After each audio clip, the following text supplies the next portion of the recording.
जय जय रघुवीर समर्थ.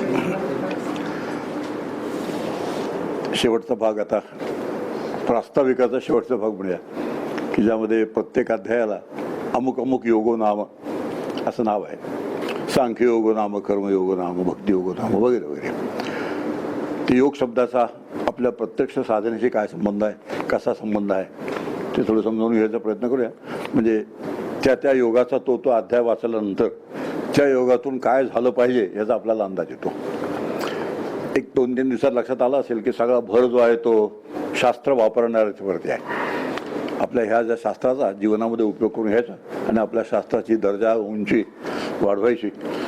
आणि सर्वात उंच दर्जाचं जीवन म्हणजे मोक्षाचं जीवन असतं, जे ज्ञानदेवांना मिळालं, तुकाराम महाराजांना मिळालं वगैरे वगैरे. आता एखादा पाया आहे, हा पाया गृहीत धरून आपला हा सगळा विचार चाललाय तो चाललेला आहे.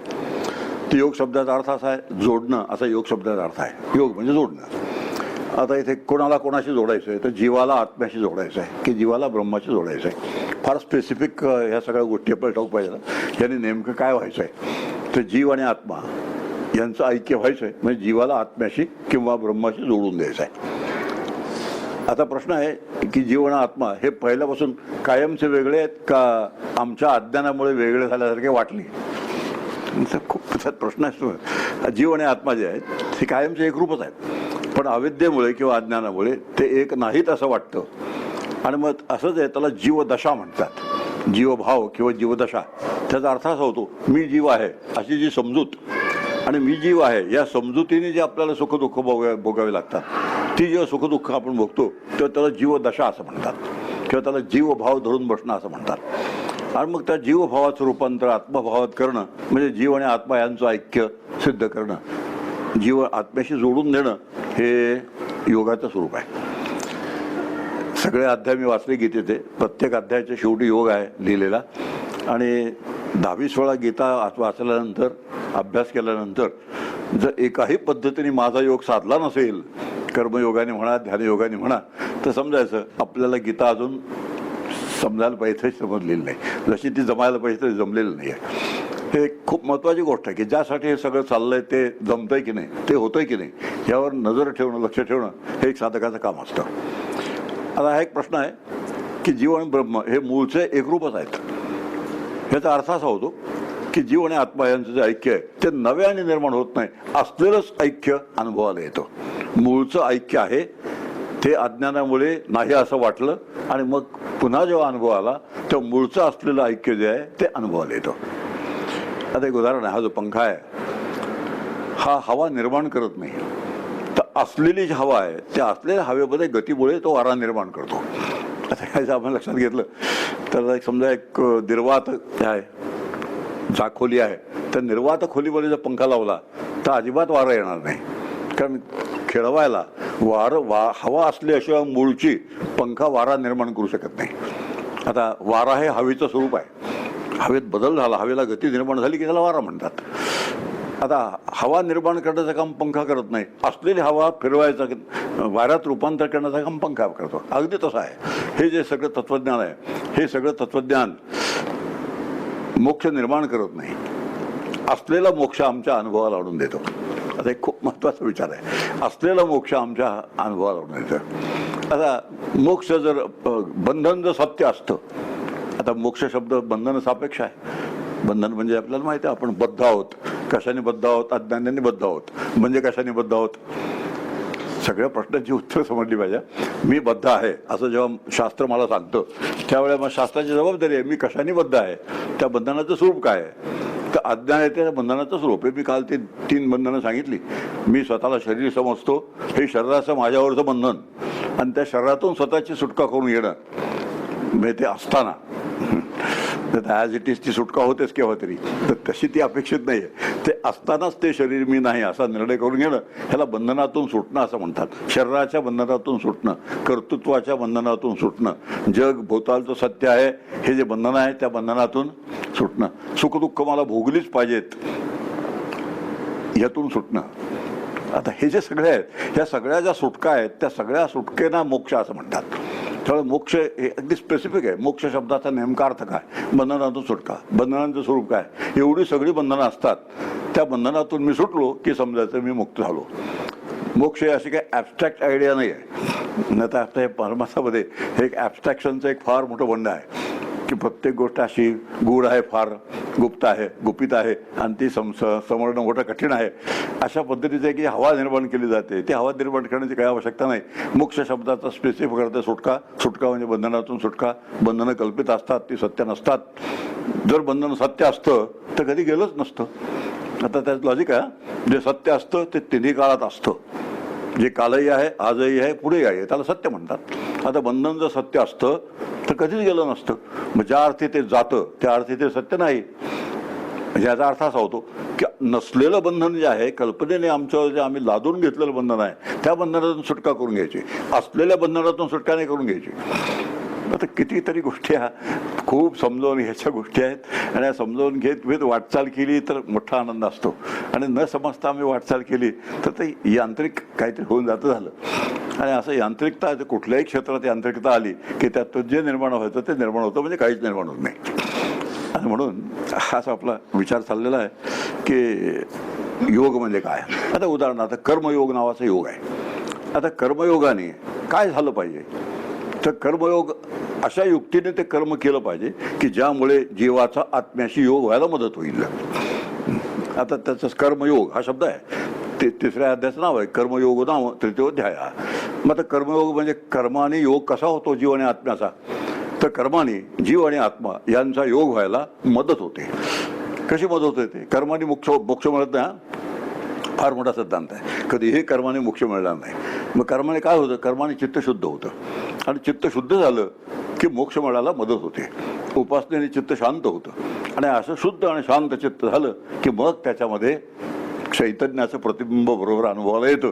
अशी त्यामागे कल्पना आहे. थोडं समजून घ्या. म्हणजे काय, पाणी आहे समजा, तलाव आहे एक. त्या तलावाचं पाणी जर गढूळ असेल तर चंद्राचं प्रतिबिंब त्यात स्पष्ट दिसणार नाही, गढूळ असेल तर. त्याचबरोबर खळबळ जर त्यात असेल तरी सुद्धा स्पष्ट प्रतिबिंब दिसणार नाही. मग ज्या वेळेला पाणी स्वच्छ होईल आणि शांत होईल त्यावेळेला चंद्राचं प्रतिबिंब अत्यंत स्वच्छ दिसेल. तसं अंतःकरण जेव्हा शांत होतं आणि स्वच्छ होतं त्यावेळेला आत्म्याचा अनुभव त्याच्यामध्ये स्पष्ट येतो. आता ही जी एकदा प्रक्रिया चांगली समजून घेतली आम्ही. आता हे काय एवढं समजावून सांगायचं, कशासाठी हे चाललंय आणि त्यासाठी काय झालं पाहिजे. आणि प्रत्येक गोष्टीला त्याची त्याची मर्यादा आहे. आता कर्माला त्याचं मूल्य आहे, त्याची मर्यादा आहे. उपासनेला मूल्य आहे, त्याची मर्यादा आहे. एका मर्यादेपलीकडे कर्म आम्हाला काही मदत करणार नाही. एका मर्यादेपलीकडे उपासना आम्हाला कुठेही घेऊन जाणार नाही. मग त्याने जे व्हायचं, कर्माने चित्तशुद्धी होते, ते निष्काम बुद्धीने केलं असलं तर, ते एक जर तर पुष्कळ आहे त्याच्यामध्ये. उपासना सुद्धा निष्काम बुद्धीने केली असली जर तर चित्त शुद्ध आणि शांत होतं. आणि असं चित्त शुद्ध शांत झालं की त्याच्यामध्ये आत्मबिंब स्पष्ट रीतीने आपल्याला अनुभवायला येतं. याला म्हणतात चित्तशुद्धी, चित्तशांती. कर्माने चित्त शुद्ध होतं, निष्काम कर्माने. आणि जसं शास्त्रात सांगितलं तसं, मोठ्या त्याला अटी आहेत. वेद विहित निष्काम कर्म, म्हणजे वेदात सांगितलं तसं. आपण वेद सोडून देऊया सध्या, संत सांगतात तसं. वेद आता तुमच्या आमच्यासाठी शिल्लक नाहीत. वेदांचा उपयोग काय होतो सांगू, नकार देण्यासाठी उपयोग पडणाऱ्या ग्रंथाला वेद असं म्हणतात. नकार म्हणजे काय, समजा मुलगा मुलगी यांचं चालू आहे बघणं. आता समजा काहीतरी कारण सांगायचं, नकार द्यायचं, तर काय सांगायचं, तुम्ही ऋग्वेदी आम्ही यजुर्वेदी, कसं काय जमणार आपलं. म्हणून आता लक्षात आलं व्याख्या, नकार देण्यासाठी उपयोगी पडणाऱ्या ग्रंथाला वेद असं म्हणतात. अशा पद्धतीने, कारण जो ऋग्वेदी असतो त्यालाही ऋग्वेदातलं काही माहीत नसतं, यजुर्वेदी असतो त्याला यजुर्वेदातलं एकही ऋचा माहीत नसते. तरी आम्ही आपले स्वतःला ऋग्वेदी यजुर्वेदी असं म्हणून घेतो. ठीक आहे, म्हणून घ्यायला हरकत नाही. पण आता वेद हे आउटडेटेड झालं असं म्हणायला हरकत नाही. आमच्या दृष्टीने ते इरलेव्हंट झालेले आहेत. मग आज ऐकायचं कोणाचं, कोणाच्या सांगण्याप्रमाणे वाटचाल करायची, संतांच्या सांगण्याप्रमाणे वाटचाल करायची. आणि ती का वाटचाल करायची, अत्यंत निश्चयपूर्वक संत सांगतात. तुकारामांसारखे वेद आनंद बोलला, वेदात काय वाटेल ते सांगितलं असेल. तुकाराम महाराज म्हणतात, हा अर्थ इतुकाची साधाला, त्यातलं तात्पर्य एवढंच आहे, विठोबाचे शरण जावे निजे निष्ठे नाम गावे. अशा पद्धतीने तुकाराम महाराजांसारखे संत अत्यंत विश्वासपूर्वक आपल्याला हे सांगतात. तर तुकाराम महाराजांचा शब्द हा वेदांचा शब्द आहे असं मानायचं. ज्ञानदेवांचा शब्द वेदांचा शब्द आहे, रामदासांचा शब्द वेदांचा शब्द आहे. म्हणून संत वाङ्मयाला वेदाचा दर्जा आपण दिला की आपली वेदविहित ही जी कटकट आहे ती कटकट निघून जाते. आपण शब्द बदलायचा, संत विहित निष्काम कर्म करायचा. संतांना जसं मान्य होण्यासारखं आहे तसं कर्म निष्काम बुद्धीने केलं की मग कर्माचं रूपांतर, कर्माच्या माध्यमातून जीवाचं आत्म्याशी ऐक्य व्हायला मदत होते. दोन शब्द आहेत, एकाला कर्म कटकट असं म्हणतात, एकाला कर्मयोग असं म्हणतात. किती शब्द झाले? दोन शब्द आहे. आता आम्ही जे कर्म करतो त्यातून कर्माचा जीवाचा आत्म्याशी योगाला मदत होईल का कर्म कटकट होईल? आता हे ज्यांनी त्याने आपापलं बघायचा की आपलं जे कर्म आहे ती कर्मातून कर्म कटकट जर होत असेल, काय हे कटकट मागे लागले, काय हा त्रास आहे, काय हे व्याप आहेत, किती यातना आहेत, किती सुखदुःख आहेत, अशा पद्धतीचे जे विचार आहेत त्याला कर्म कटकट असं म्हणतात. आणि या सगळ्यातून सुटका करण्यासाठी कर्मयोग ज्याला म्हणतात त्याचं आचरण करायचं. आणि कर्मयोगाचं आचरण केलं की जीव आणि आत्मा यांचं ऐक्य होऊन जातं. कशाने होतं? चित्त शुद्ध झाल्यामुळे होतं. कर्माने मोक्ष मिळत नाही. मी इतकं केलं, मी तितकं केलं, मी असं केलं, मी तसं केलं, मी येऊ केलं, मी तेऊ केलं, आयुष्यभर केलं तर त्यानं कधीही मोक्ष मिळणार नाही. हे अगदी काळ्या दगडावरची रेग आहे, सर्व संतांनी सांगितलेली. आणि विशेषतः शंकराचार्याने ज्याच्यावर फार मोठा भर दिलेला आहे की कर्माने कधीही मोक्ष मिळणार नाही, केवळ उपासनेने सुद्धा मोक्ष मिळणार नाही. आता ते गमती सांगतो, शंकराचार्यांचं एक स्तोत्र आहे, ततक्किम ततक्किम, हे झाल्यानंतर पुढे काय, हे झाल्यानंतर पुढे काय. त्यात शेवटी असं म्हटलंय, तू प्रत्यक्ष शंकर झालास तरी पुढे काय. आता पहा, शंकराची आम्ही समजा उपासना केली, कल्पना करूया आपण, आम्ही शंकराची उपासना केली आणि आम्ही शंकराची उपासना करत करत शंकर झालो, तरी सुद्धा आचार्य मला प्रश्न विचारणार, पुढं काय ततक्किम. ह्याचा अर्थ असा होतो की प्रत्यक्ष शंकर होणं हे सुद्धा पुरेसं नाही. मग काय व्हायला हवं? ब्रह्म व्हायला पाहिजे, त्याला दुसरा काही पर्याय राहत नाही. म्हणून कर्माने मोक्ष मिळत नाही, उपासनेने सुद्धा मिळत नाही, पण कर्माशिवाय उपासनाशिवाय मिळत नाही. आता हे इतकंच खरं आहे. ती साधनं आहेत आणि साधनं म्हणून त्यांचा स्वीकार करायचा, साध्य नाहीत ती. आणि म्हणून साध्य होता साधनाचा ठाव नाही. दासबोधाच्या शेवटी समर्थाने लिहिलेलं, साध्य होता साधनाचा ठाव नाही. आणि मग त्यावेळेला काय होतं? कर्म गळून पडतं आणि उपासना सुद्धा गळून पडते. आणि गळून पडते म्हणजे कंटाळा येऊन गळून पडत नाही, आळसाने गळून पडत नाही, तर ते कर्म करण्याची इच्छा जी आहे ती इच्छाच नाहीशी होऊन जाते. कारण कर्माने जे व्हायची चित्तशुद्धी ती झालेली आहे, उपासनेची जी चित्तशांती आहे ती झालेली आहे. आणि अशी चित्तशुद्धी शांती झाली की कर्म आणि उपासना गळून पडतात. हे फार छान शब्द आहे. आता माझं हे ते गळून पडलंय का मी टाकलंय हे ज्याचं त्याला कळतं, ह्याला दुसरं कोणी साक्षीदार नाही आहे. आता गळून पडणे शब्दाचा अर्थ एक मजेदार विचार आहे. गळून पडण्याच्या संदर्भामध्ये आपण माळ घेऊन बसतो जप करायला. आता माळ घेऊन जप करायला बसल्यानंतर जर जप करणाऱ्याने जप व्यवस्थित केला पाहिजे असेल, जसा करायला पाहिजे तसा केला असेल, तर नाम घेणारा नामाच्या माध्यमातून एक वेळेला नामीचा होऊन जातो, नामीरूप होऊन जातो. म्हणजे समजा मी श्रीराम जयराम जय जयरामचा जप करतोय, तर श्रीराम जय जयराम जय जय जयरामचा जप करताना नामाच्या मदतीने मी नामाचा जो नामी राम त्याच्याशी एकरूप होत जातो. आणि ज्या वेळेला मी नाम घेता घेता नामीशी एकरूप होऊन जातो त्यावेळेला नाम घेणारा शिल्लक राहत नाही. नाम कोण घेतो? सगळे मोठेच प्रश्न आहेत. सगळे प्रश्न, एकाही प्रश्नाचं उत्तर न मिळता आमचं नामसाधना चालू असते. आता अशा पद्धतीने जी नामसाधना आहे ती नामसाधना आम्हाला कुठे घेऊन जायला? आपला मूळ मुद्दा तो नाही. आता मूळ मुद्दा आहे की असं नाम घेता घेता जर मी नामी झालो, श्रीरामाच्या रूपाचा होऊन गेलो, तर नाम घेणारा शिल्लक राहत नाही. आणि मग माळ हातातून गळून पडते. का गळून पडते? नाम घेणारा शिल्लक राहिला नाही. म्हणून नाम घेता घेता माळ हातातून गळून पडणं आदर्श आहे. झोप न लागता काही महत्वाची गोष्टी त्याच्या अटी आहेत त्याला, की माळ गळून पडली तर आदर्श आहे. पण आता हे आम्हाला लक्षात येत नाही. मग काय होतं? घट्ट धरून बसायची माळ. तो मेरूपणे आला पाहिजे, ते उलटलं पाहिजे, त्याची संख्या लिहिली पाहिजे, वह्या त्यांनी भरलेल्या पाहिजेत संख्येने, आल्या गेलेल्या ते वह्या दाखवल्या पाहिजेत. मग त्याचं उद्यापन केलं पाहिजे, त्या उद्यापनाचं जेवण. आता हे जे सगळं काही चालतं, या सगळ्या चालण्यातून आपल्याला जे मूळ मुद्दा ज्याच्यासाठी ते चाललंय तेच हरवून बसतं. आणि ते हरवून का बसतं? एकच कारण आहे, काय आहे ते माहिती नाही. आणि काय आहे ते माहिती नाही हे फक्त परमार्थातच चालतं. दुसऱ्या कोणत्याही क्षेत्रामध्ये मी काय करतोय ते मला समजलं नाही तर मला तिथे काम करायलाच मिळणार नाही. असे सारी गोष्ट आहे. कोणत्याही व्यवहारामध्ये तुम्ही जे काम करता, असं नोकरी करता, काय व्यवसाय करता, त्या ठिकाणी तुम्ही जे काम करता त्याचं तुम्हाला जर ज्ञान नसेल तर तुम्ही ते टिकू शकणार नाही. पण परमार्थामध्ये एकच परमार्थ असा आहे की ज्या ठिकाणी नसलं तरी चालतं. त्याचं कारण आहे, काय होतं हे माहीत नाही, काय व्हायला पाहिजे हे माहीत नाही, कसं करायचं हे माहीत नाही, काहीतरी केव्हा तरी होतं. अशा पद्धतीने जे चालतो खेळ, त्या अशा खेळामध्ये आपल्या हाताला काही लागत नाही. ह्या दृष्टीने सगळं जे चिंतन चाललं ते ह्या दृष्टीने चाललेलं आहे. म्हणून परमार्थामध्ये नित्यप्राप्ताची प्राप्ती असं म्हणतात. योग जो आहे हा योग आहेच, तो योग डिस्टर्ब झाला आहे अज्ञानामुळे आणि तो पुन्हा करून द्यायचं काम हे शास्त्र करत असतं. आणि एवढं झालं की मग कर्मयोग झाला किंवा भक्ती योग झाला, ध्यान योग झाला, अष्टांग योग झाला, कोणता काय योग असा ना. परवा आम्ही विचार केला की आपला जो पिंड असेल त्या पिंडाला धरून साधना पद्धती आपल्याला मिळते की आपण ती निवडावी.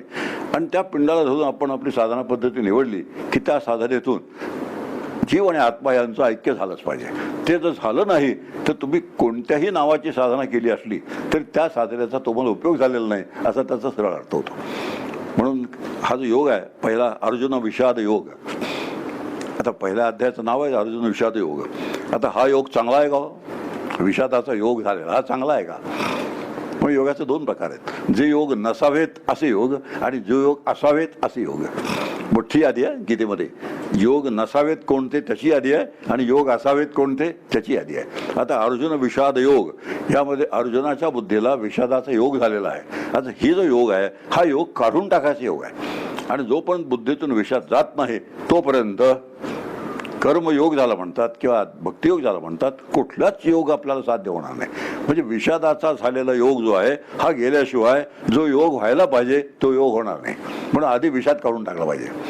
विषाद काढून टाकायचं झालं तर विषादाचं तत्त्वज्ञान माहीत पाहिजे. विषाद म्हणजे काय, तो का होतो, कसा काढून टाकायचा.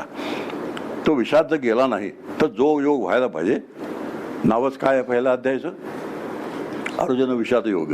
मग पहिल्या अध्यायाचा अभ्यास केल्यानंतर विषादाचा योग व्हावा का असं विचारायचं केला आपण तर विषादाचा योग आहेच, पण तो असलेला योग काढून टाकायचा आहे अर्जुनाच्या बाबतीमध्ये. आणि तो योग काढल्याशिवाय पुढचा जो तिसरा अध्याय आहे कर्मयोग नाम, त्या योगाची अर्जुनाची कधी गाठच पडणार नाही.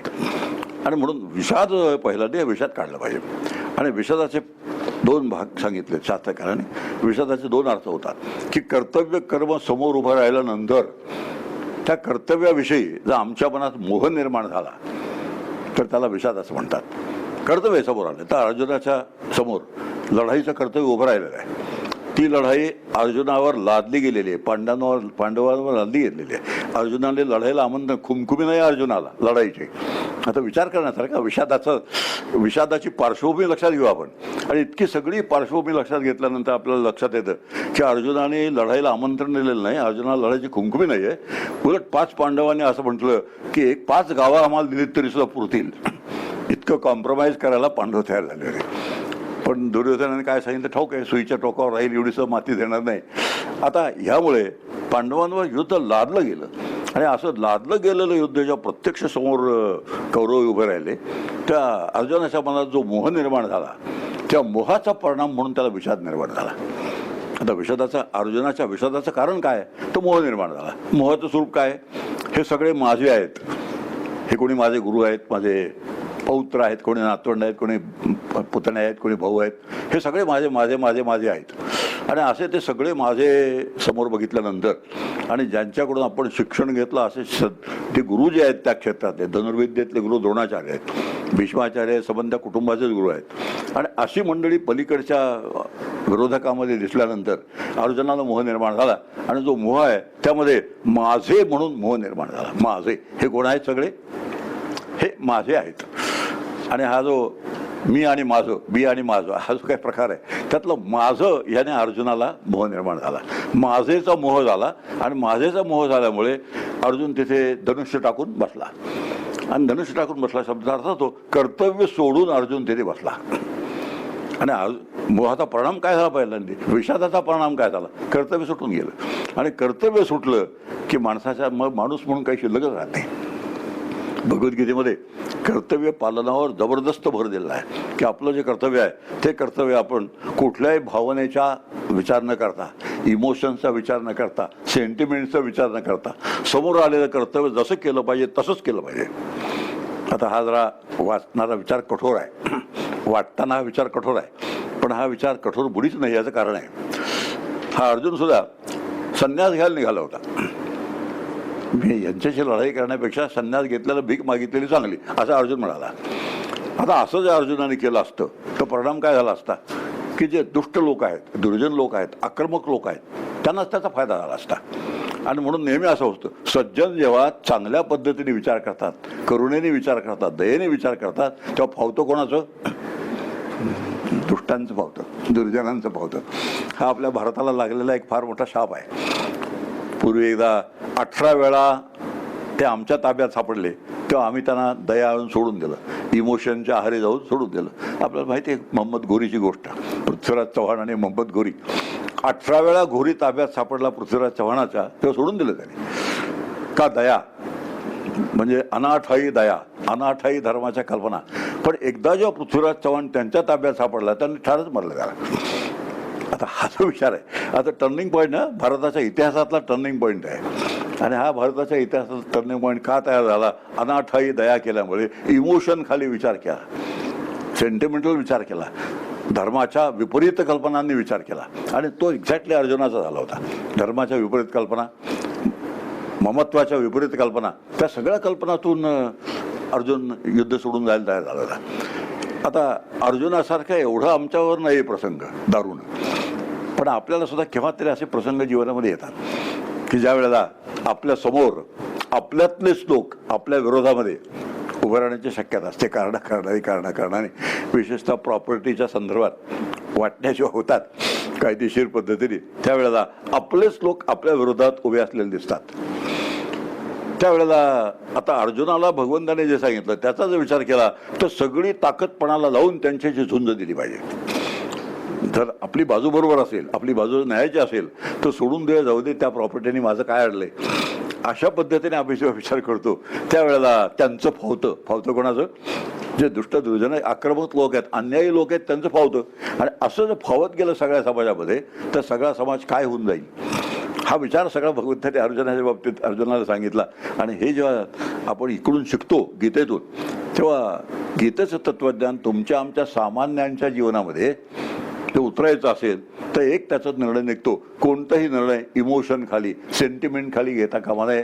तर त्याचं जे लॉजिक आहे ते, त्यासंबंधी जो कायदा आहे तो, त्यासंबंधी जो व्यवहार आहे, त्या सगळ्या व्यवहाराचा विचार करून निर्णय घेतला गेला पाहिजे. आणि तसा निर्णय घेतलेला माझं समजा नुकसान होत नाही तरी सुद्धा तसा निर्णय घ्यायचा नाही. हा माझ्या नुकसानीचा फायद्याचा प्रश्न नाही, हा प्रश्न आहे ते माजतात त्याचा. हाच विचार आहे. हा विचार भगवंताने अर्जुनाला समजावून सांगितला. आणि हा जर विचार आमच्या लक्षात आला तर गीता वाचून मग आम्हाला त्याचा उपयोग झाला असाच अर्थ होतो. पण अर्जुन विषाद योगामध्ये हे जे काही असे काय म्हणतात त्याला अंडरकरंट्स आहेत, त्या अंडरकरंटचा एक भाग असा आहे. आणि दुसरा असा आहे की सैन्याचा नायक नसेल, सैन्याला सेनापती नसेल तर ऐन वेळेला सैन्याला काय करावं हे समजा ते गोंधळून जातं सैन्य. आणि असं जो गोंधळ असतो त्या गोंधळाला विषाद असं म्हणतात. अर्जुनाचा बरोबर गोंधळच झाला होता लढाईच्या वेळेला. वास्तविक त्याला माहीत होतं, लढाईच्या पूर्वीच माहीत होतं हे सगळे माझ्या विरोधात आहेत. प्रश्नच विचारला आहे अर्जुनाला, हे काय आत्ता नवीन दिसले का तुला समोर उभे राहिलेले? पहिल्यापासून तुला माहिती आहे की भीष्म तुझ्या विरोधात आहेत, द्रोण तुझ्या विरोधात आहेत, दुर्योधन दुःशासन शकुनी सगळं विरोधात आहेत, तुला पहिल्यापासून माहीत होतं. पण प्रत्यक्ष जेव्हा समोर दिसले तेव्हा मग अर्जुनाच्या मनामध्ये भलती दया निर्माण झाली. आणि ज्ञानेश्वरांनी त्याच्यावर फार छान विचार केला आहे की क्षत्रियाच्या मनामध्ये युद्धाच्या वेळेला दया निर्माण होणं यासारखं दुसरं दुर्दैव नाही. क्षत्रियांनी कधीही दया दाखवता कामा नये, क्षत्रियांनी क्षात्रवृत्ती सांभाळून लढलंच पाहिजे. आता ही जे सगळ्या भूमिका आहेत, ह्या सगळ्या भूमिका आपल्याला जर गीता वाचल्यानंतर कळल्या तर गीतेतून आपल्याला काहीतरी रोजच्या आपल्या जीवनासाठी काहीतरी सामुग्री मिळते त्यातून. आणि असं नाही जी सामुग्री घेतली तर गीता राहते. आणि मग मी सातत्याने जे सांगतोय, पाठपाठांतर होतं, व्याख्यानं होतात, लेख होतात, सगळ्या गोष्टी होऊन जातात. आणि जो तो आपापल्या ठिकाणी जसा असायचा तसाच राहतो. हे तर सर्वात मोठं आहे. जाऊ दे, आता त्याच्या पुढे मी आणखी बोलत नाही, बोलणार तो काहीतरी. आता अर्जुन विषाद योग, आपल्याला मी विषाद योग सांगितला. आणि हा जो योग आहे हा योग आधी काढला पाहिजे. हा कुयोग आहे. आणि हा कुयोग काढल्याशिवाय सुयोग होणार नाही. त्यामुळे अर्जुन विषाद योग नावाचा योग आहे. आता आता कितीतरी आहेत श्रेयाश्रय भ्रमयोग, बरेच 9-10 योग इथे लिहिलेले आहेत. पण श्रेय काय आणि श्रेयस्कर काय, श्रेयस्कार काय नाही या संबंधी सुद्धा भ्रम निर्माण झाला. आता अर्जुनाच्या मतामध्ये त्याने असा एक विचार मांडला की लढाईत त्यांचा जय होणं चांगलं का आमचा जय होणं चांगलं हेच मला कळत नाही. आता अर्जुनाची बुद्धी बघा, शत्रू पक्षाचं जय होणं चांगलं का आमचा जय होणं चांगलं हेच मला कळत नाही. आता इतका मोठा मोह अर्जुनाच्या ठिकाणी झाला. आता शत्रू पक्षाचं जय होण्याची तो चांगला असेल अशी कल्पना सुद्धा मोह झाल्याशिवाय होणं शक्य नाही. आणि मग श्रेयस्कर काय आहे की त्यांचा विजय होणं श्रेयस्कर का आमचा विजय होणं श्रेयस्कर या संबंधी जेव्हा अर्जुनाच्या मनात मोह निर्माण झाला तेव्हा श्रेय आणि अश्रेय या संबंधी एक जी कालवाकालव झाली, त्या कालवाकालवीचा मोह निर्माण झाला. आणि तो जो योग अर्जुनाच्या ठिकाणी झाला तो योग काढल्याशिवाय, तो योग गेल्याशिवाय जीव आणि आत्मा यांचा योग होणार नाही. मग असे बरेच योग आहेत या ठिकाणी समोर ठेवलेले. आणि असे सगळे योग कुयोग जे झालेले आहेत ते सगळे कुयोग गेल्याशिवाय सुयोग होणार नाही. हे एक फार चांगली लक्षात येण्यासारखी गोष्ट आहे. म्हणून आधी आपल्या ठिकाणी असलेल्या कुयोगांचा आपण अंदाज घेतला पाहिजे. असलेले कुयोग सगळे झटकून टाकले पाहिजे. आणि असलेले सगळे कुयोग झटकून टाकले की जो सुयोग व्हायचा आहे तो मग व्हायला आपल्याला अवसर मिळतो. आणि असं जर कुयोग झटकून नाही टाकले तर सुयोगाला अवसरच मिळत नाही.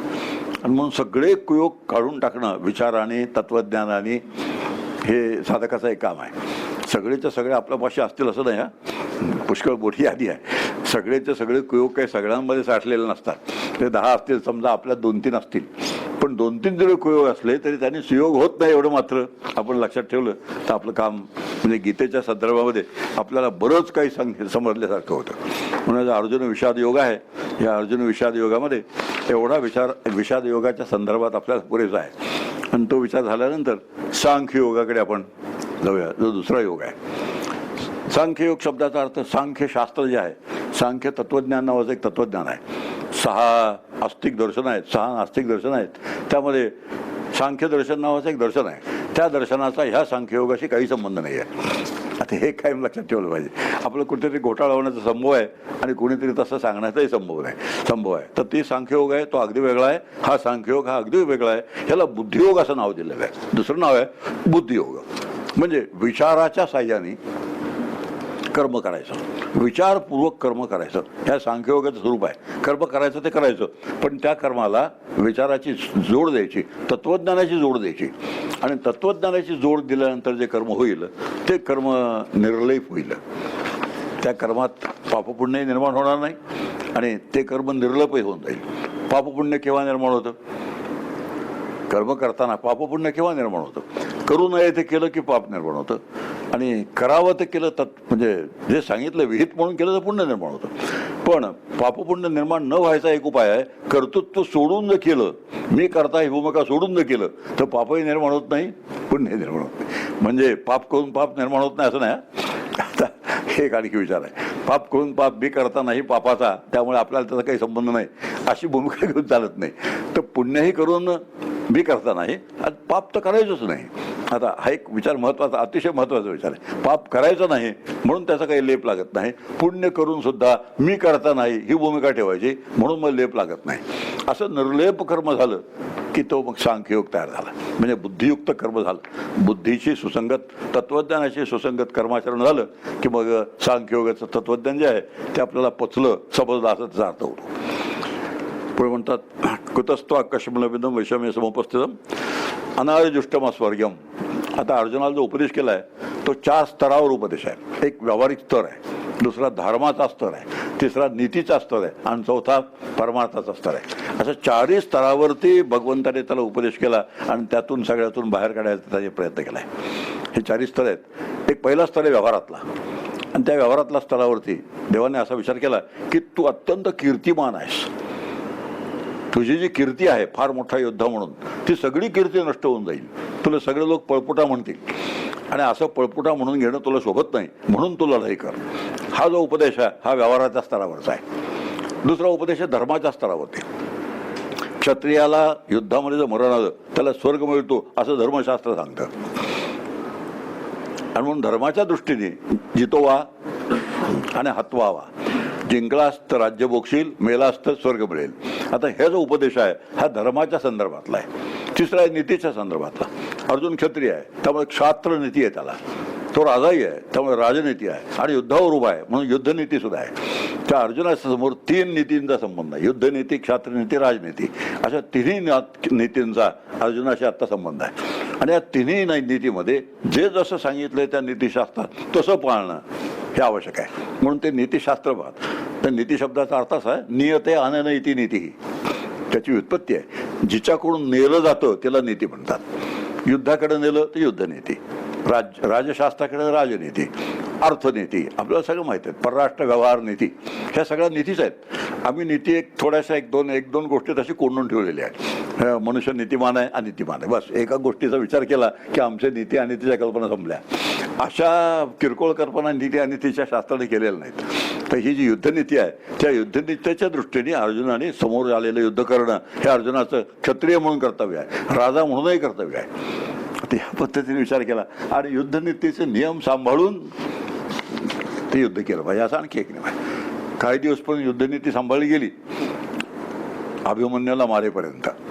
अभिमन्यूला ज्या दिवशी मारलं सगळ्यांनी मिळून त्या दिवशी युद्धनीती तिथलं संपून गेली. आणि त्यानंतर मग ते घटोत्कचाचं वगैरे जे सगळे प्रकरण आहे ते त्यानंतरच आहे. महाभारताचा इतिहास अतिशय रम्य आहे ह्या दृष्टीने. असा विचार केला बरोबर जसा केला पाहिजे तसा, तर महाभारताचा इतिहास सुद्धा अतिशय रम्य आहे. म्हणून 3 पद्धतीने. आणि चौथं जे आहे ते आध्यात्मिक बोध जो आहे तो आध्यात्मिक बोध आहे. आणि त्या आध्यात्मिक बोधाचा विचार हा जो 16वा श्लोक आहे गीतेमधला, नासतो विद्यते भाऊ नाभाव विद्यते स्वतः उभयोरूपे दृष्टवंतस्तनव तत्वदर्शिभी. आता हा जो उपदेश आहे अर्जुनाला केलेला हा पारमार्थिक उपदेश आहे. म्हणजे 4ही स्तरावर भगवंताने उपदेश करून पाहिला अर्जुनाला की कुठल्या एका स्तराचा त्याला उपयोग झाला तरी चालेल. पण आता हे अर्जुन तर काय पोचलेला होता त्यावेळेला, तो कशी पोचलेला होता, मोहाच्या कळसावापर्यंत पोचलेला होता. आणि मोहाच्या कळसापर्यंत पोचला असल्यामुळे पहिल्या 3 उपदेशांचा त्याला काहीच उपयोग झाला नाही. म्हणून 4था उपदेश शेवटी गेला. आणि त्यामध्ये वेदांत शास्त्र जे आहे त्या वेदांत शास्त्राचा एक उत्कृष्ट सिद्धांत आपल्यासमोर आहे. नासतो विद्यते भाऊ, जे असत असतं त्याला कधीही अस्तित्व नसतं, आणि जे सत असतं ते नाही असं कधीच होत नाही. तर आता विषय गुंतागुंतीचा आहे. जे असत असतं, जे मिथ्या असतं, जे माईक असतं त्याला खऱ्या अर्थाने अस्तित्व कधीच नसतं, आणि ज्याला खऱ्या अर्थाने अस्तित्व आहे ते नाही असं कधीच होत नाही. आता हा जो विचार आहे हा विचार आम्ही समजून घेतल्यानंतर आपल्याला आता थोडं ह्यातलं जो कोडा आहे किंवा जर गुढता आहे ती गुढता काढून टाकायची असेल तर देह नावाची जी गोष्ट आहे ती असत आहे, आणि आत्मा नावाची गोष्ट आहे ती सत आहे. म्हणून देह नावाची गोष्ट आहे ती असत असल्यामुळे खऱ्या अर्थाने देहाला अस्तित्व नाहीच आहे, खऱ्या अर्थाने देहाला अस्तित्व नाहीच आहे. आणि आत्मा नावाची गोष्ट सत्य असल्यामुळे तो नाही असं कधी होणार नाही. आता असत आणि सत म्हणजे काय, आता आले वेदांत आपला तत्त्वज्ञानाचा विचार आला. आणि हा विचार एकदा समजून घेतला की आपल्याला वेदांत शास्त्राची पुष्कळ कोडी उलगडून जातात. मी परवा एकदा विधान केलं होतं, गीतेचं शास्त्र असं काय फार मोठं नाही आहे. एक 10-20 त्यातले महत्त्वाच्या गोष्टी आपल्या जीवनामध्ये आपण उतरवल्या तरी गीतेने आपल्याला जेवढं द्यायला पाहिजे तेवढं दिल्यासारखं होईल.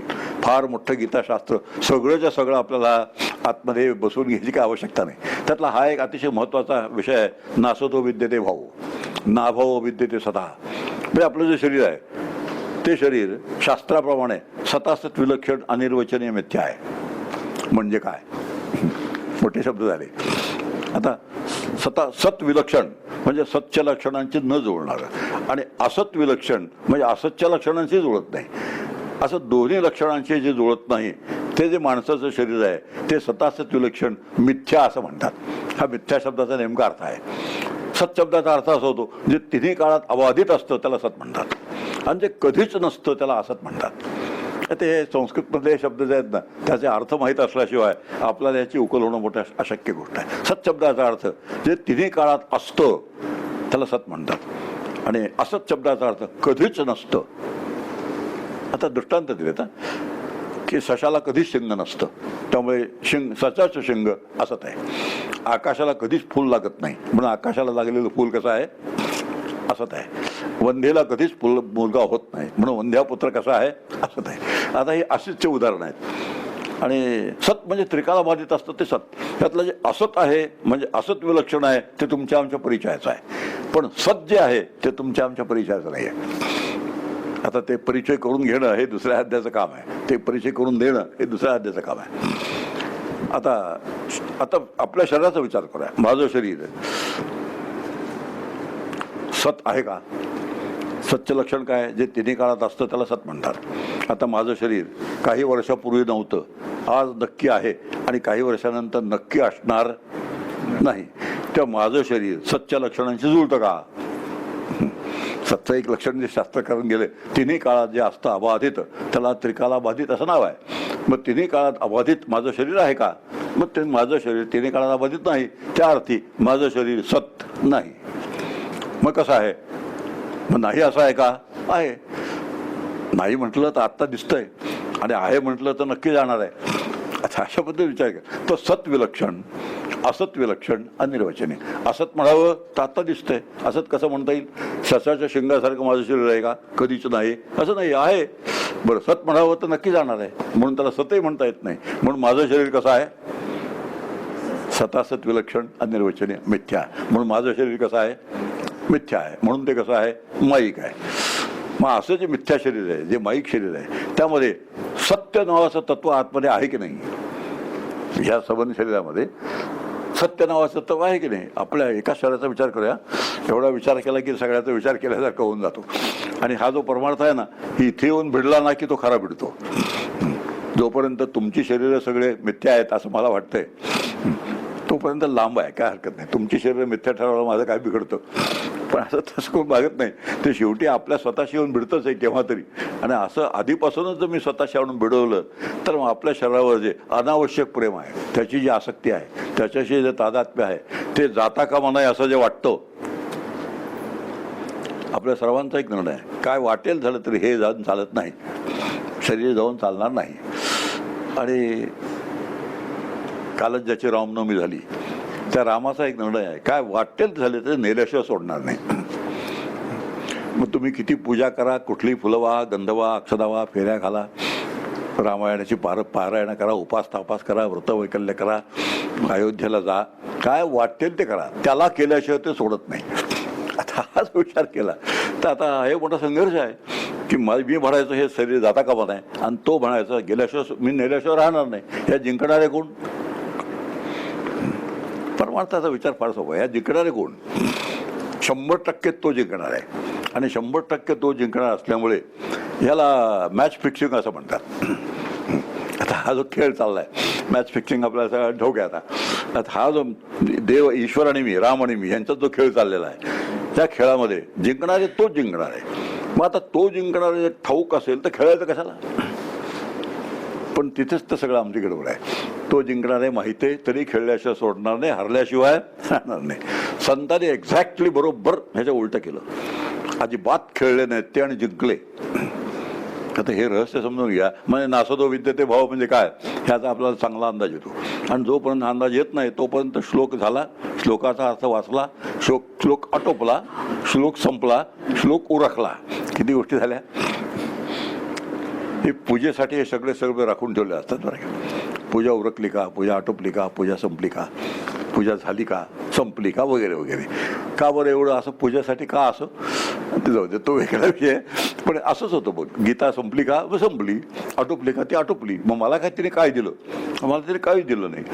अशा पद्धतीने जेव्हा विचार होतो तेव्हा मोठी पंचायत आपला विचार चाललाय, संत न खेळता कसे जिंकले. संत असं देवाला म्हणतात, रामाला म्हणतात, तू माझ्यातलं नेऊन काय नेणार. फार महत्वाचा विचार आहे. तू माझ्यातलं नेऊन काय नेणार. जे अष्टधा प्रकृतीचं शरीर आहे, अष्टधा 8, पृथ्वी आप तेज वायू आकाश मन बुद्धी अहंकार, असे 8 आहेत. त्या 8 प्रकृती शरीर आहे ते तू घेऊन जाशील, खुशाल घेऊन जा, कारण तूच मला दिलेलं आहेस. बघा विचार करण्याची पद्धत बघा. तूच मला दिलेलं आहेस त्यामुळे ते जे तुझं आहे, तू मला दिलं ते घेऊन जा. पण अतिशय महत्वाचं वाक्य, तुला मला नेता येणार नाही, तुला मला नेता येणार नाही. याचं कारण आहे तू आणि मी एकच आहोत. आता इथे जीव ब्रह्मैक्य आहे बरं. इथे मी स्वतःला जेव्हा जीव समजतो तेव्हा तू आणि मी एकच आहोत असं म्हणण्याची आपली हिंमत होत नाही. पण जर योग झाला, भक्ती योग म्हणा, ज्ञानयोग म्हणा, तर योग साधला तर तो आणि मी एकच होतो. आणि तो आणि मी एकच झाला की मग कुणी कोणाला न्यायचं हा प्रश्न आहे. त्यामुळे नेणार काय, मग जे त्याने दिलेले ते घेऊन जाईल. असा हे जे विचार आहेत. असे विचार आतमध्ये बरोबर बसले तर गीतेने मला काहीतरी दिलं, आणि असे विचार नाही बसले तर मग मी सातत्याने सांगतो. 700 श्लोक आहेत, 18 अध्याय आहेत. कृष्णाने अर्जुनाला सांगितली, त्या कृष्णाने त्या अर्जुनाला त्या रणक्षेत्रावरती ती गीता त्यावेळी सांगितली. आता हे कसं झालं, लांब लांब लांब लांब झालं, आणि इतकी लांब लांब लांब आम्ही ती गीता ठेवली, स्वतःशी आणून कधी भिडवली नाही, तर ती गीता आम्हाला काहीच काम करणार नाही. आणि हे सगळे विचार आहेत. म्हणून आता आणखी एक विचार आहे, ज्याने माझं शरीर हे दिलंय तो घेऊन जाणार आहे. आता आणखी एक थोडासा अवांतर विचार आहे, हे शरीर मला मिळालं आहे का मी आणलंय? हे शरीर मला मिळालं आहे का आणलंय? आम्ही असं कधी विचार करत नाही. जर मी आणलं असतं तर असं कशाला आणलं असतं? साधी भाजी आणायची झाली तरी कोळी कोळी ताजी ताजी आणतो आपण. मग शरीर असं मी आत्ता मला मिळालं आहे शरीर, हे माझ्या दृष्टीने नाही चांगलं. मी एक विधान करून टाकतो, इथे जमलेला कोणालाच आपलं स्वतःचं शरीर पसंत नाही आहे, कोणत्या ना कोणत्या कारणाने. जरा उंची कमी असते बरं झालं असतं, जरा रंग गोरा असता बरं झालं असतं, नाक जरा असं पाहिजे होतं, कान तसे पाहिजे होते, काहीतरी एक कुठेतरी उणीव आहेच. कोणालाच आपलं शरीर पसंत नाही आहे. मग असं शरीर आणलं कशाला? आणलं असतं तर चांगलं आणलं असतं, निवडून मला पाहिजे तसं मनपसंत. ज्या अर्थी ते तसं नाही आहे त्या अर्थी ते आणलेलं नाही आहे, मग मिळालेलं आहे. जर मिळालेलं आहे तर देणार आहे, देणार आहे तर नेणार आहे, असं हे लॉजिक आहे. आणि असं लॉजिक व्यवस्थित वापरलं तर आपलं जे तादात्म्य आहे याला जे घट्ट धरून बसलं आहे, आणि घट्ट धरून बसल्यानंतर हे जाता कामा नये असं जे ठरलंय, आणि ते गेल्याशिवाय राहत नाही हेही ठरलंय, तर त्या सगळ्या भयातून, त्या सगळ्या काळजीतून, त्या सगळ्यातून आपली शांत सुटका होते. याला मोक्ष म्हणतात.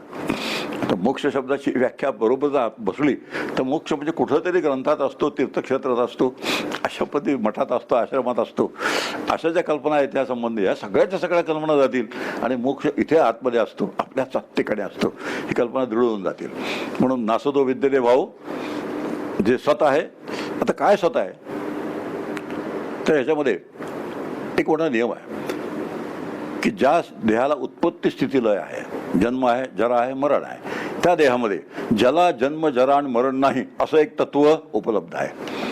आणि असं संबंध देहामध्ये ज्याला जन्म नाही, जरा नाही, मरण नाही असं जे तत्व उपलब्ध आहे त्याला आत्मा असं म्हणतात. आणि तो आत्मा मी आहे, त्याला सोहम असं म्हणतात. आता हे सोहम शब्दाचा अर्थ असा आहे, सहा म्हणजे कोण? तो म्हणजे कोण? आत्मा. तो कसा आहे? ज्याला जन्म नाही, जरा नाही म्हणजे म्हातारपण नाही, मरण नाही, असा जो आत्मा आहे तो मी आहे. पण ज्याला जन्म जरा आणि मरण आहे त्या शरीरामध्ये जन्म जरा आणि मरण नसलेलं एक तत्व आहे. ते तत्व आपण राहतं, आणि ते खरं माझं स्वरूप आहे. हे समजून जे घेता आलं की आपला परमार्थ झाला. आणि जर समजून घेता आलं नाही, आणि आम्ही खंडीभर जरी ग्रंथ वाचले, पाठपाठांतर केलं, व्याख्यानं दिली, तरी त्याचा काही उपयोग होत नाही. आता काही विचार अतिशय स्पष्ट असतात, आणि ते तसे स्पष्टपणे समजून घेणं अतिशय आवश्यक असतं. आणि म्हणून हे असं जे शरीर आहे ज्याला उत्पत्ती स्थिती नाश आहे, त्यामध्ये ज्याला उत्पत्ती नाही, स्थिती नाही, नाश नाही असं एक तत्व उपलब्ध आहे, आणि ते तत्व त्याला आत्मा म्हणतात. तो आत्मा मी आहे अशी साधना करणं, असा अनुभव घेणं, हे परमार्थशास्त्राचं उद्दिष्ट आहे. आणि त्याला सोहम साधना असं नाव आहे. सोहम नुसतं जर मी म्हणाल सोहम तर चालेल का हो? समजा मी बसलो सोहम असं म्हणत राहिलो तर सोहम असं म्हणून राहून काहीच होत नाही, कारण ते नुसते 2 अक्षर होतात. सहा म्हणजे काय, अहम म्हणजे काय, सहाचं वाच्य काय, लक्ष काय, अहमचं वाच्य काय, लक्ष काय, 2 वाच्यांचं ऐक्य, 2 लक्षांचं ऐक्य. मुद्दाम जरा अवघड सांगितलं. अवघड सांगायचं एकच कारण आहे की तिकडे थोडं लक्ष जावं आपलं. ही गोष्टी जरी थोड्या समजून घ्यायला अवघड असल्या तरी एकदा समजून घेतल्या जर, तर मग पुढच्या गोष्टी अतिशय सोप्या होऊन जातात. आणि जोपर्यंत सोपं पाहिजे असं वाटतं आपल्याला, तोपर्यंत सोपेपणाचं रूपांतर सवंगपणात केवळ होऊन जातं, कळत नाही. सवंग शब्दाचा अर्थ असा होतो, सहज कुठेतरी वाटेवर पडलं असतं त्याला सवंग म्हणतात. पण असं जे मोठ्या कष्टाने मिळवायचं असतं, आणि तरी तर फार कष्ट लागत नाही, असं सोपं आहे. असं सोपं म्हणायला रिलेटिव्ह आहे, सोपं शब्द रिलेटिव्ह आहे. पण आता जाऊ द्या, आता तो विषय सोडून द्या. आपलं नासतो विद्यते भाऊ, नाभाव विद्यते सथा. आता पुढची गोष्ट आहे, अत्यंत गतिशील जीवनामध्ये अजिबात गती नसलेलं एक तत्व कायमचं उपलब्ध आहे. या संबंध अनंत विश्वाचा विचार केला तर अनंत विश्वामध्ये गती हा एक सगळीकडे चालू असणार. आपलं शरीर आहे त्याला गती आहे, जन्म जरा आणि मरण. आणखी एक गती आतमध्ये आहे ज्याला म्हणतात जागृती, स्वप्न आणि सुषुप्ती. आपण झोपलेलो असतो, जागे असतो किंवा स्वप्न पाहत असतो. ही एक गती आहे आत्मा आपल्यामध्ये. आणि जन्म, जरा आणि मरण ही पण गती आहे. अशा दोन गतीमध्ये आणि पुन्हा जन्ममरणाचं एक चक्र, अनंत जन्म आपण हे चक्र आलो, अशा तीन गतीमध्ये हे शरीर सापडलेलं आहे. जन्म, जरा, मरण एक चक्र, दुसरं जागृती, स्वप्न आणि सुषुप्ती हे दुसरं चक्र. आणि अशा पद्धतीने हे जे चक्राकार गतीने सगळं हे चाललंय, जग चाललंय, त्या चक्राकार गतीमध्ये चालणाऱ्या जगामध्ये एक न हलणारी वस्तू आहे. त्याला कुटस्थ असं म्हणतात. जे अजिबात हलत नाही, ते अत्यंत स्टेडी आहे, अत्यंत शांत आहे, असं एक तत्व आहे. त्या तत्वाला ब्रह्म असं म्हणतात. आणि ते तत्व मी आहे. अनुभव काय घ्यायचा आहे म्हणजे शरीर कितीही हल्लं, कुठेही गेलं, जन्माला आलं तरी त्याचं काही बिघडत नाही, आत्म्याचं काही बिघडत नाही. म्हातारं झालं तरी त्याचं काही बिघडत नाही. आणि शरीर मेलं तरी त्याचं काही बिघडत नाही. आणि असं ज्याचं काहीच बिघडत नाही तो मी आहे. अशा तऱ्हेचा निर्णय शास्त्रकार आपल्याला फार चांगल्या पद्धतीने करून देतात.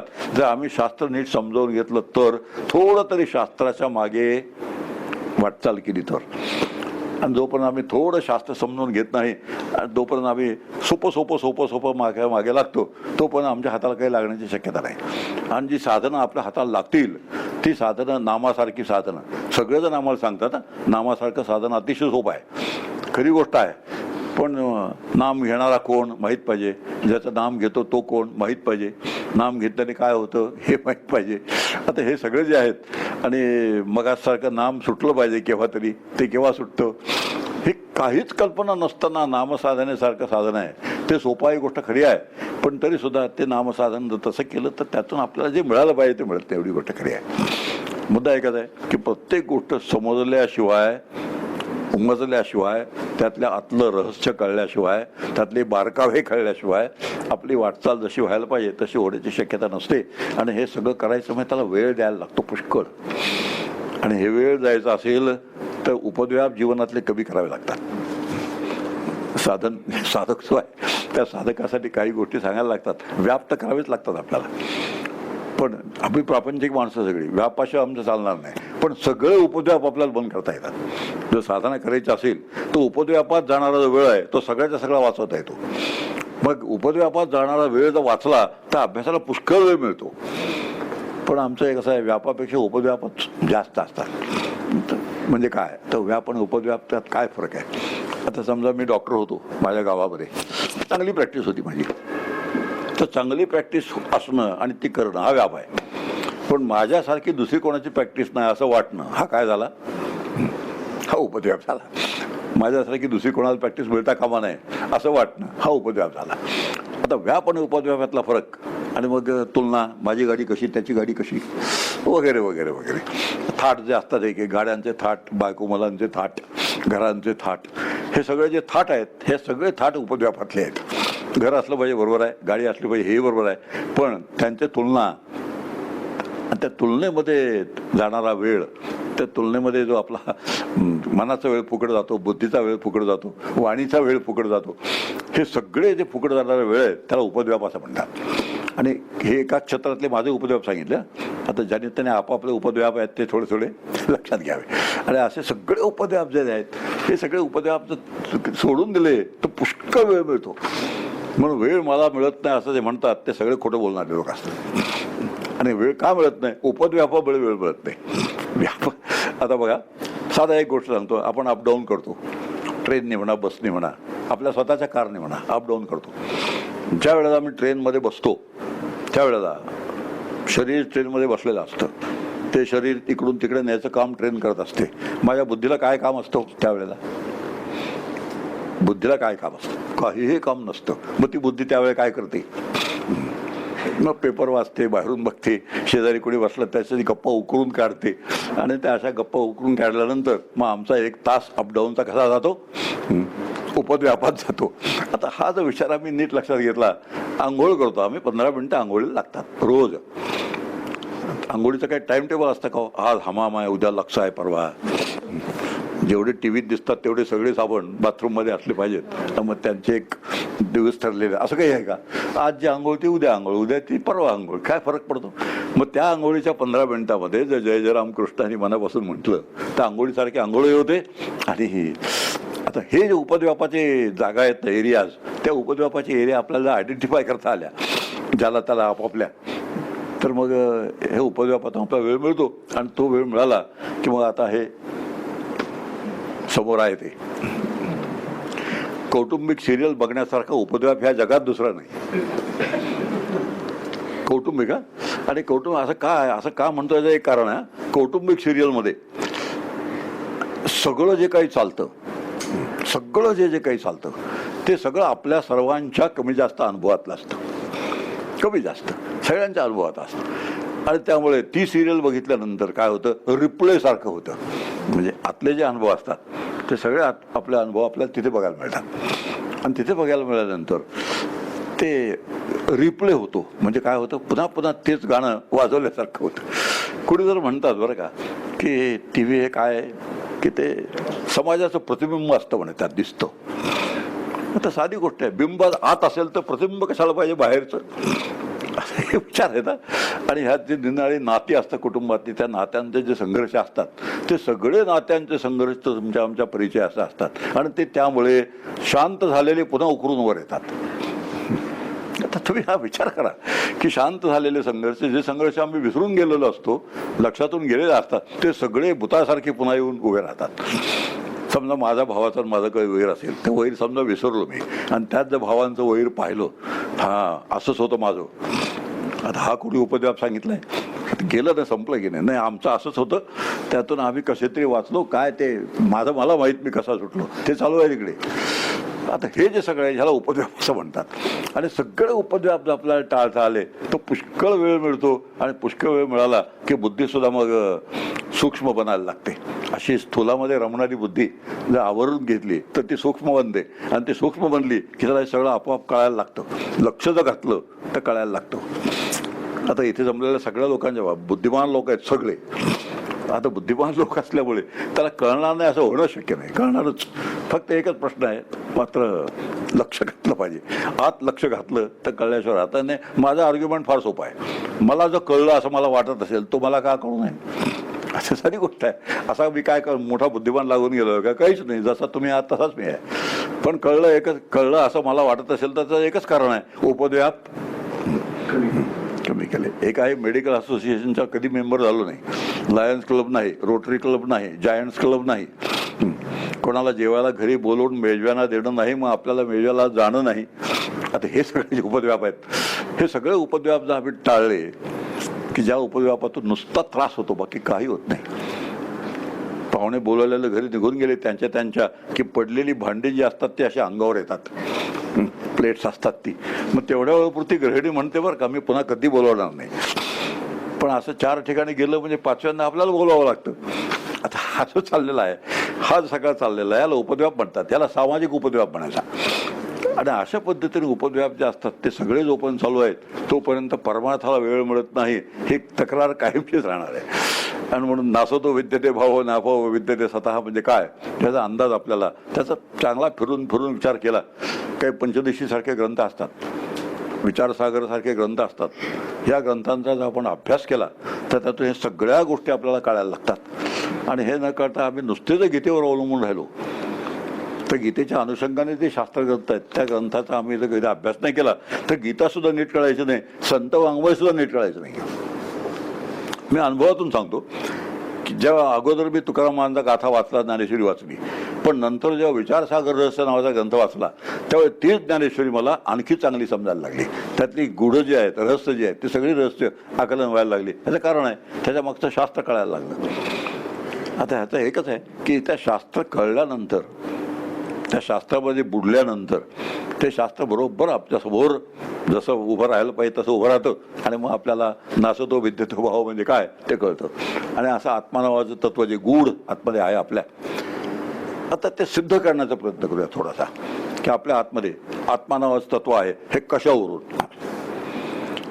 शेवटी काय आहे, माणसाला काहीतरी तर्काने एखादी गोष्ट पटल्याशिवाय माणूस ती स्वीकारत नाही.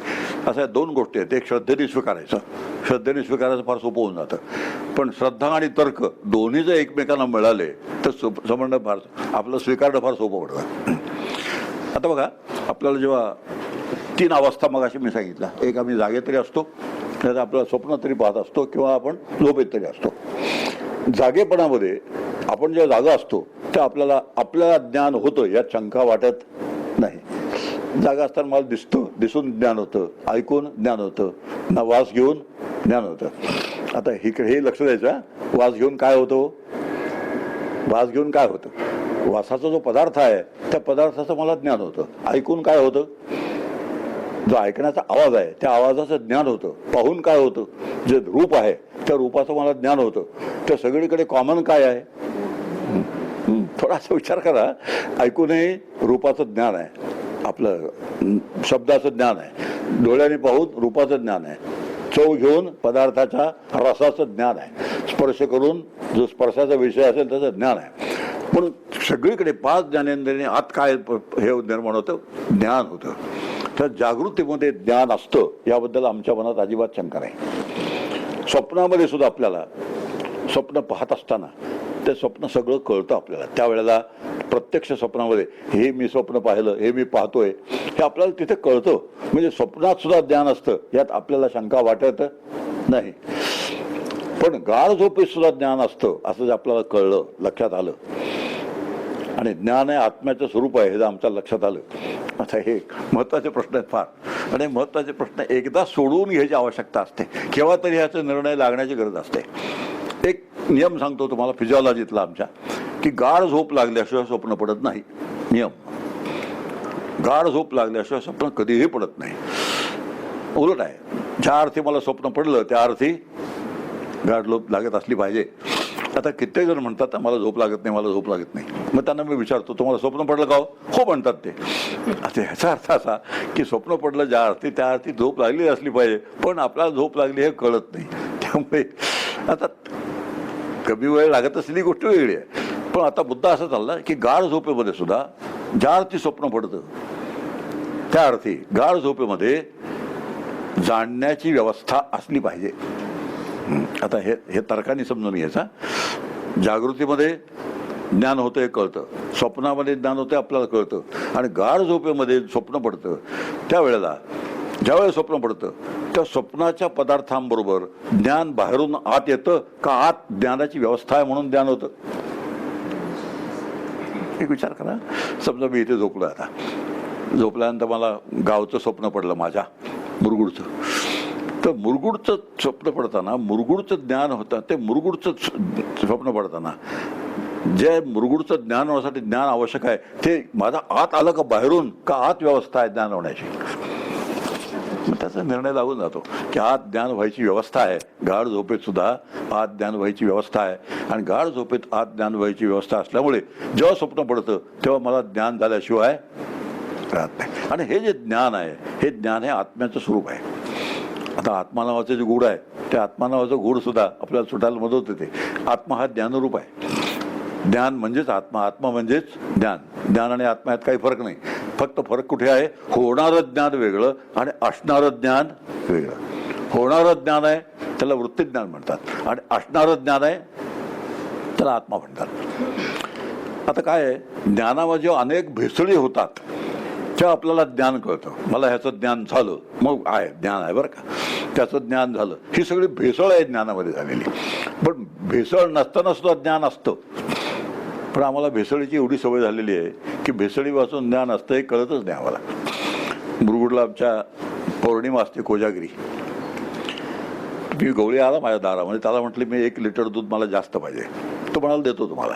शेजारचा एखादा म्हणाला मलाही लिटर जास्त पाहिजे, त्यालाही देतो म्हणाला. इकडचा म्हणाला मला लिटर, त्यालाही देतो म्हणाला. मी त्याला म्हटलं अरे काय म्हशी जास्त दूध देतात का पौर्णिमेला? ते म्हणे डॉक्टर तुम्हाला समजत कसं नाही, नदीच्या कृपेने आम्हाला काही कमी पडत नाही. आता ह्याच्यातून आपल्याला एक गोष्ट कळते की जसं भेसळ तशीच आपल्या ज्ञानामध्ये डोळ्याने होणाऱ्या ज्ञानाची भेसळ आहे. आपल्या आतल्या स्वच्छ ज्ञानामध्ये, शुद्ध ज्ञानामध्ये कानाने होणाऱ्या ज्ञानाची भेसळ, डोळ्याने होणाऱ्या ज्ञानाची भेसळ, चवीच्या ज्ञानाने होणारी भेसळ, इतक्या सगळ्या भेसळींची सवय झालेलं ज्ञान आमच्या परिचयाचं आहे, पण ह्याच्या मागे असलेलं जे शुद्ध ज्ञान आहे ते आपलं परिचयाचं नाही आहे. आणि ते शुद्ध ज्ञानाला आत्मा म्हणतात. आणि असं जो शुद्ध ज्ञान तो सद्रूप आहे, चिद्रूप आहे आणि आनंदरूप आहे. ह्या पद्धतीने आम्ही जर बरोबर समजावून घेतल्या या सगळ्या गोष्टी, तर एकही गूढ शिल्लक राहत नाही परमार्थामध्ये. आत्मा नावाचं गूढ नाही, ब्रह्म नावाचं गूढ नाही, यातले एकही गूढ शिल्लक राहत नाही. सतासत आले विलक्षण आनंद रोचन म्हणजे काय, आणि ह्या श्लोकाने आम्हाला काय काय शिकवलं. एकच श्लोक फक्त, दासोदो विद्यते भाऊ नाभाव विद्यते स्वतः, त्याने आपल्याला काय काय देऊ केलं तेवढं सगळं आमच्या पदरात पडून घ्यायचं असेल, एवढे सगळे विचार त्याच्या भोवतालचे अनुषंगिक विचार आपल्याला माहीत पाहिजेत, तर एक श्लोक आपल्याला खूप काहीतरी देऊन जातो. पण नुसता श्लोक बाकीचं काहीच असेल तर तो श्लोक नुसता एक श्लोक राहतो. 2 चरणांचा एक श्लोक म्हटला, संपलं. तो श्लोकाबरोबर निघून गेला, आम्ही आमच्या मार्गाने निघून गेलो. अशा पद्धतीची व्यवस्था आहे. ही व्यवस्था जोपर्यंत आहे तोपर्यंत आपल्या हातात काही लागायची शक्यता नाही. म्हणून नासोदो विद्यते भाऊ नाभाव विद्यते स्वतः हा जो भगवद्गीतेतला 2ऱ्या अध्यायातला अतिशय महत्त्वाचा श्लोक आहे, तो महत्त्वाचा श्लोक आपण ह्या पद्धतीने समजावून घ्यायची आवश्यकता आहे. आणि मग पुढं अशोच्चानन अशोच्चस्तम प्रज्ञावादंश भासते गतासून गतासूश्च नानुशोचंती पंडिता. हा त्याच्या आधीचा श्लोक आहे, पण आता उद्या विचार करूया.